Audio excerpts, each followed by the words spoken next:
Bonjour à tous et bienvenue sur Nerf in Progress. Aujourd'hui, on va s'attaquer au knockout. Donc ici, je vais faire aussi un unboxing en même temps parce que du coup, je l'ai récupéré sur le bon coin, mais comme vous pouvez voir, il est neuf. Donc il est arrivé directement comme ça emballé. Ce qui va me donner l'occasion de le déballer en même temps.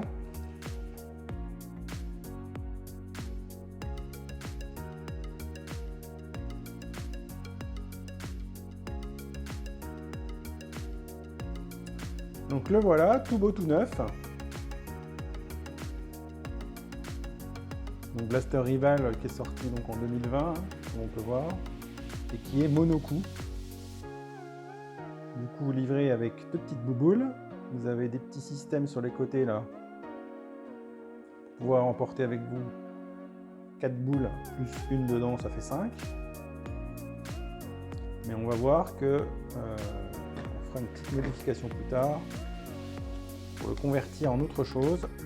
La petite notice, Papou, si tu nous regardes, elle est pour toi. Et alors comment il fonctionne? Donc il faut réarmer le système à ce niveau là. Vous avez une sécurité là qui permet de verrouiller. Et pour pouvoir donc le charger, tirer, ici ce n'est pas comme on pourrait croire, là c'est la sécurité mais ça l'est pas. En fait ici le système qui est ambidextre permet en fait de libérer le canon. Ça libère le canon, ce qui vous permet ici de charger une boule. Hop, vous appuyez pour la refermer. Là, aucune fonction ne permet de... ça part pas, il faut bien réarmer ça, repousser, et à partir de là, vous pouvez tirer. Et franchement, ça tabasse déjà fort. Et moi, ce que je vais faire, c'est que je vais faire une petite modif pour pouvoir lui mettre des short dart à l'intérieur avec un kit que j'ai récupéré. Et je vais vous montrer ça tout de suite.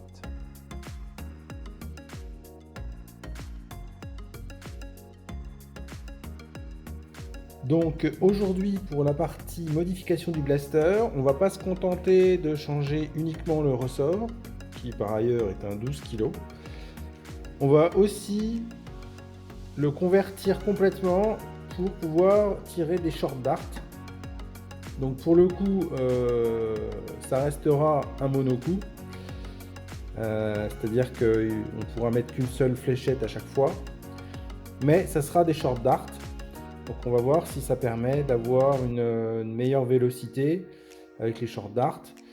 Et ce qui est bien, c'est que on gardera quand même la possibilité de retour en arrière si on veut utiliser le blaster comme avant avec les boules rivales. Ça ne changera pas. L'avantage, c'est qu'on aura déjà le ressort en place.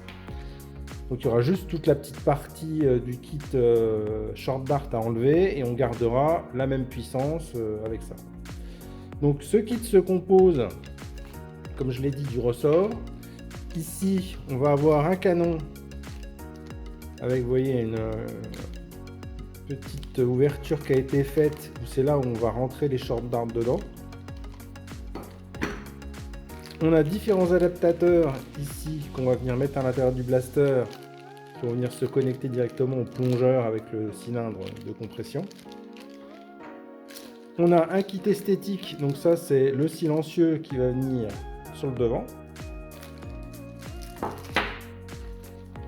On a également des petits porte-fléchettes, donc ça se met en dessous comme ça.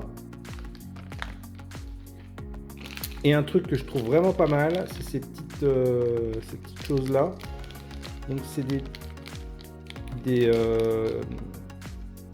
petits éléments qu'on va venir positionner au niveau du système qui permet d'ouvrir la chambre.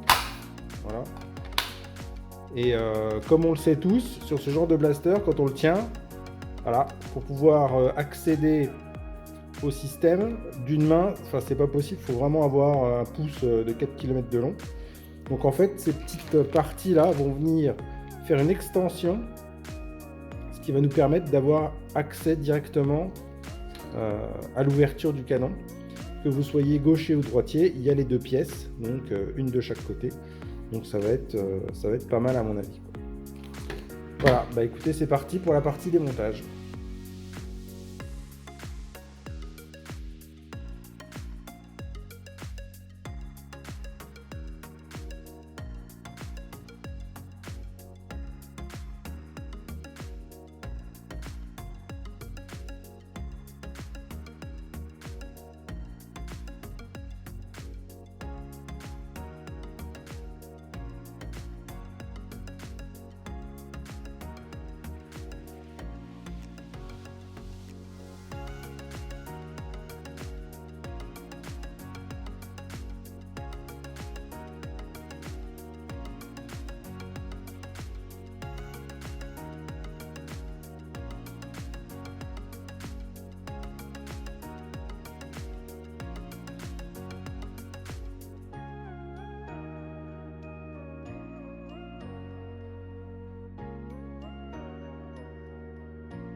Alors, comme on peut remarquer, bizarrement, le ressort est quand même super long par rapport au truc là. Donc celui-là, il est un poil plus grand et il est plus balèze. Donc on verra si ça tient tout ça.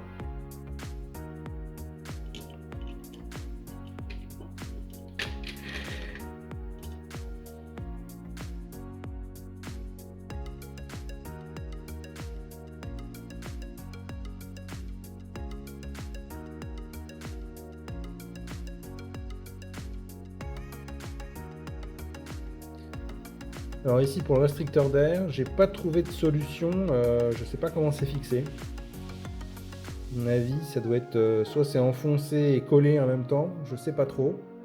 Donc là, je pense que la seule solution, je vais être obligé de couper directement les petites pattes qui sont dedans pour pouvoir retirer le restricteur.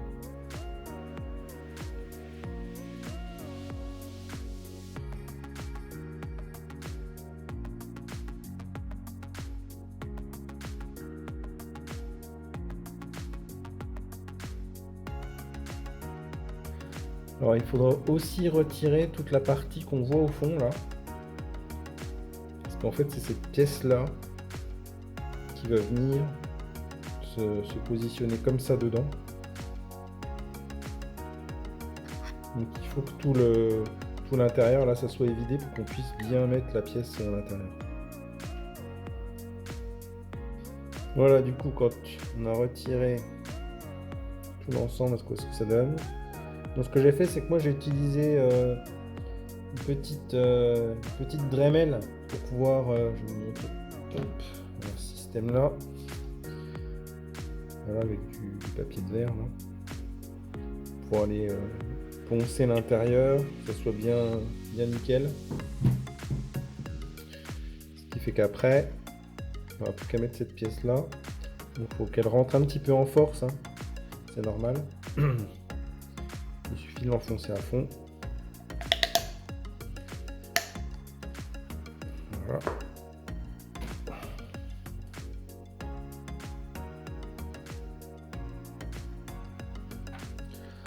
Ensuite, au niveau du tube métallique, vous avez la grande partie, la petite partie. Pour la petite partie, ça va aller donc dans l'autre pièce noire. Il suffit de l'insérer comme ceci, bien à fond. Voilà. Et le mieux après, c'est de mettre une pointe de colle de chaque côté, histoire que ça bouge plus, que ça soit bien en place. Et c'est cette partie après qui va venir dans le canon, comme ça là.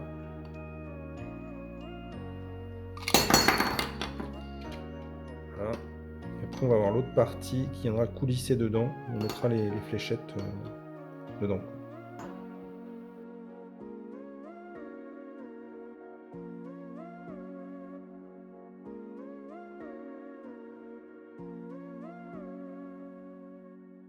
Du coup, l'autre partie, voilà, donc on a bien enfoncé le petit système. Alors, il y avait le joint qui était à l'intérieur, mais je vois pas de gorge à l'intérieur pour pouvoir vraiment le mettre dedans. Et je trouve que le petit système la rentre déjà assez en force, sans qu'il y ait besoin. Alors, si je le mets bien dedans. Alors quand vous l'enfoncez, n'appuyez pas ici, vous risquez de tordre cette partie-là. Il faut bien vous prendre ici là, pour bien enfoncer le système. Voilà, je pense qu'on est pas mal, on est à fond. Vérifie que les deux parties, ça fonctionne bien. Voilà, ça va nickel.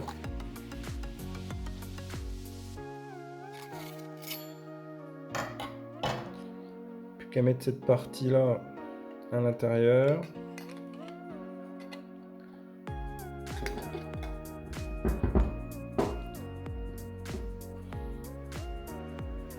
Voilà.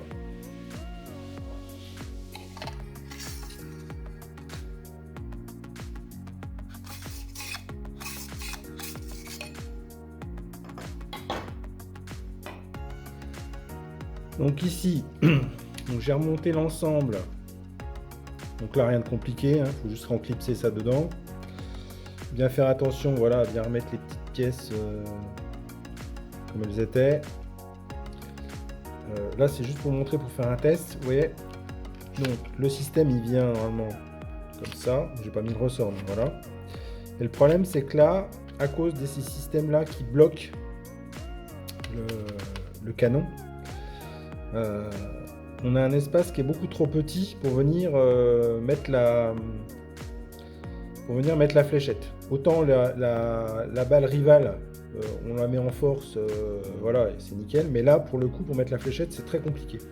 Donc en fait, il va falloir découper cette partie-là de chaque côté pour que le canon en fait puisse, je vais décaler un peu, voilà, que le canon puisse venir s'ouvrir comme ça et que là, on ait assez d'espace pour venir mettre la fléchette à l'intérieur. Voilà, juste découper cette partie-là.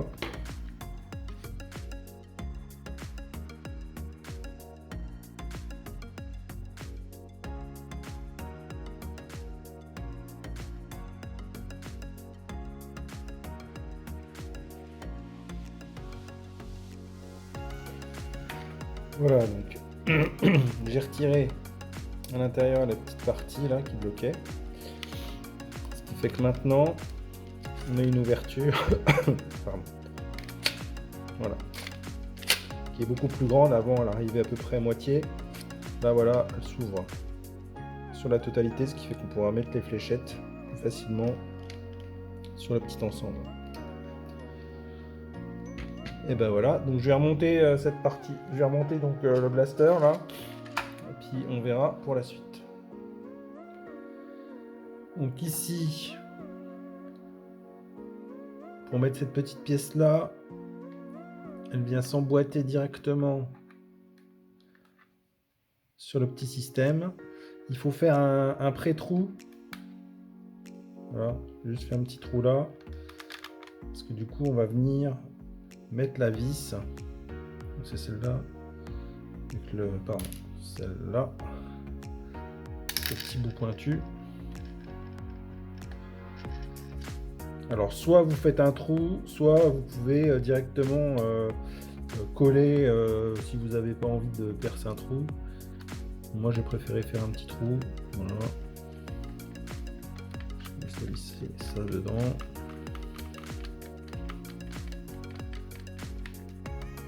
Voilà, comme ça. C'est nickel.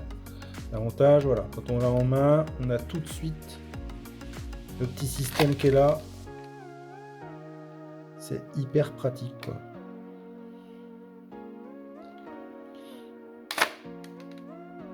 Puis voilà. Alors par contre, moi ce que je vais faire, je vois que le canon est un peu long au niveau du métal, ce qui fait que si je l'enfonce à fond, il va sortir. Donc, je pense que je vais recouper la partie. Je vais recouper un petit peu cette partie là. Je vais voir de combien. Parce qu'effectivement, voilà. Si je l'enfonce à fond, va voir la partie métallique qui va ressortir, donc je vais couper pour pas que ça soit esthétiquement ça soit moche quoi. Et puis je pense que comme d'habitude hein, plus le canon est court et mieux c'est pour la portée des fléchettes. Ok, donc ce que j'ai fait, donc j'ai coupé le bout du canon pour pas que ça dépasse dessus quoi. Regardez, voilà, moi je l'ai coupé à ras comme ça. Ça gêne pas pour le système qui coulisse, donc il n'y a pas de problème de ce côté là. Voilà, et puis j'ai fixé le système de rails là. Donc là j'ai un peu galéré parce qu'en fait les trous pour les vis étaient pas assez profonds, donc ce qui fait que la vis n'arrivait pas à prendre au niveau de l'écrou. Donc j'ai juste repercé un petit peu là pour que ça se fixe là. Et puis du coup, donc ici et là, j'ai refait la même opération. Et là, de ce côté, ce qu'il faut faire, c'est pareil, il faut faire un petit trou dans la poignée pour pouvoir venir insérer la vis. Et ensuite, qu'elle prenne et que du coup, ça soit bien fixé au niveau de la poignée ici des deux côtés. Donc voilà, du coup, j'ai terminé le blaster. On va pouvoir passer aux essais de tir. Alors pour mes tests de tir, je vais utiliser deux types de fléchettes. Les Jet Blaster, Quick Dart et puis les Worker Génération 3. Aussi ce que je ne vous ai pas montré, bon, c'est le petit système là qui permet de mettre les fléchettes pour avoir une capacité d'emport. Alors on est d'accord que c'est pas un blaster qui est fait pour avoir de la cadence de tir, etc. etc. hein. C'est plus pour avoir un truc un peu sympa au niveau de la forme. Même si je pense que ça devrait normalement tabasser déjà pas mal, quoi.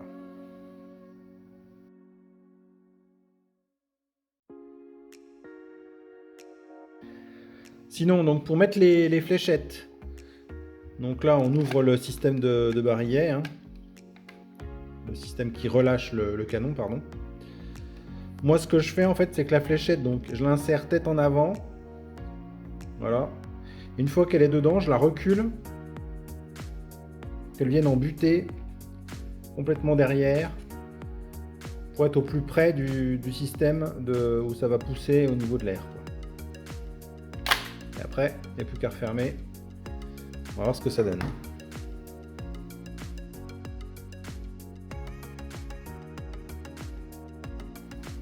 Ok, donc test de tir avec une génération 3. Où ça tabasse. Deuxième génération 3.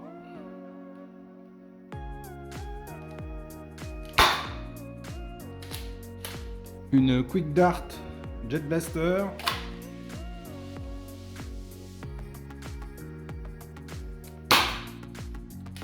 Et une deuxième Quick Dart Jet Blaster.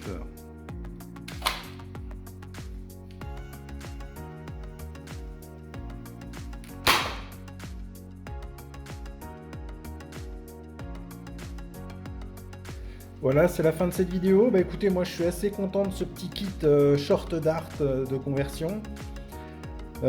Après, bon, comme je l'ai dit, hein, ça reste un blaster mono-coup. C'est un peu compliqué à charger si on veut aller vite. Clairement, c'est pas fait pour faire des blaster games. Hein. C'est plus pour le style. Donc je trouve que ça lui donne un look plutôt sympa. Et puis du coup, avec le petit système d'emport là de fléchettes, le silencieux, ouais non franchement je trouve que ça lui donne une belle gueule quoi. Bon écoutez, c'est tout pour cette vidéo. Merci de l'avoir regardé. N'hésitez pas à vous abonner comme d'habitude, hein. Ça fait toujours plaisir.